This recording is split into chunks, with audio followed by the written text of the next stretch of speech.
महाराष्ट्र में विधानसभा चुनाव को लेकर हलचल तेज है। कल उद्धव ठाकरे ने पार्टी के नेताओं के साथ बैठक की। बड़ी खबर यह आ रही है कि अगर महाविकास अघाड़ी में सीटों को लेकर बात नहीं बनी तो शिवसेना सभी 288 सीटों पर चुनाव लड़ने की भी तैयारी में है। सूत्रों के मुताबिक उद्धव गुट यह चाहता है कि पिछली बार की तरह इस बार भी 124 सीटें मिलें। इसमें समस्या यह है कि गठबंधन में सभी दलों को 90-90 सीट मिलने की चर्चा है। बाकी सीट निर्दलियों के लिए छोड़ने की बात है। बात नहीं बनी तो अकेले लड़ने की तैयारी में उद्धव ठाकरे। वैभव परब के पास मैं आपको लिए चलता हूं। मेरे सहयोगी इसी खबर पर और अधिक जानकारी के साथ मौजूद हैं। वैभव, क्या उद्धव ठाकरे मन बना चुके हैं कि अब इस चुनाव में अकेले जाएंगे या अभी भी कुछ गुंजाइश नजर आती है कि बात बन जाएगी?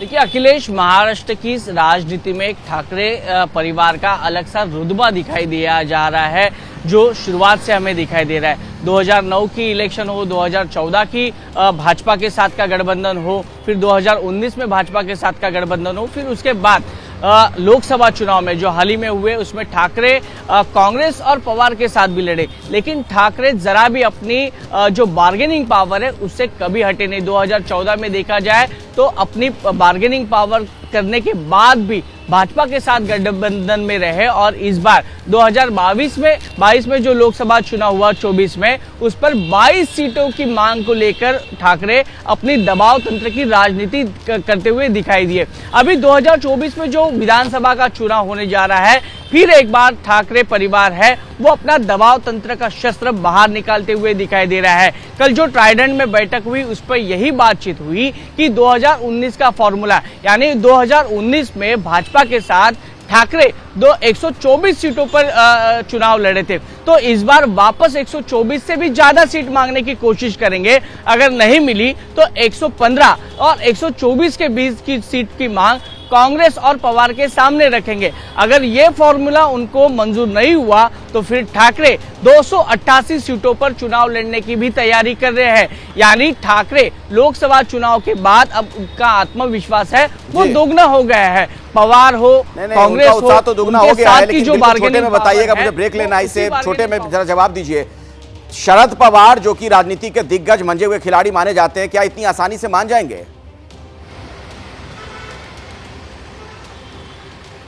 जी बिल्कुल नहीं मानेंगे, क्योंकि कांग्रेस अब 2019 की एक सीट से 13 सीट लोकसभा सांसद बने हैं। तो कांग्रेस की तो मांग यही रहेगी कि हम बड़े भाई हैं, अब तो हमारी मांग ज्यादा होगी, डिमांड ज्यादा होगी। शरद पवार कहेंगे कि हमारे से 10 में से 7 लोकसभा सांसद छूट जाएंगे, तो हमारी भी मांग ज्यादा होगी। तो इतनी आसानी से ठाकरे के लिए ये बात सच नहीं होगी। तो चलिए देखना दिलचस्प होगा कि आने वाले दिनों में क्या होता है, ये जो रस्साकशी है इसका परिणाम क्या होता है। बहुत बहुत शुक्रिया वैभव इस जानकारी के लिए आपका। एक छोटा सा ब्रेक हम ले रहे हैं, फौरन लौटते हैं बड़ी खबरों के साथ। आप देखते रहिए एबीपी न्यूज। जैसे ही घड़ी का काटा दोपहर 2:30 पे आए, बबीता जी का दिल सास बहू साजिश के लिए मचल जाए।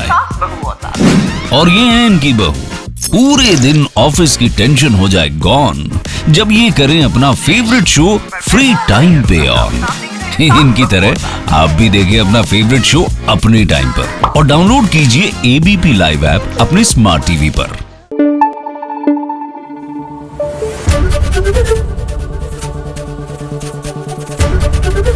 एबीपी न्यूज आपको रखे आगे।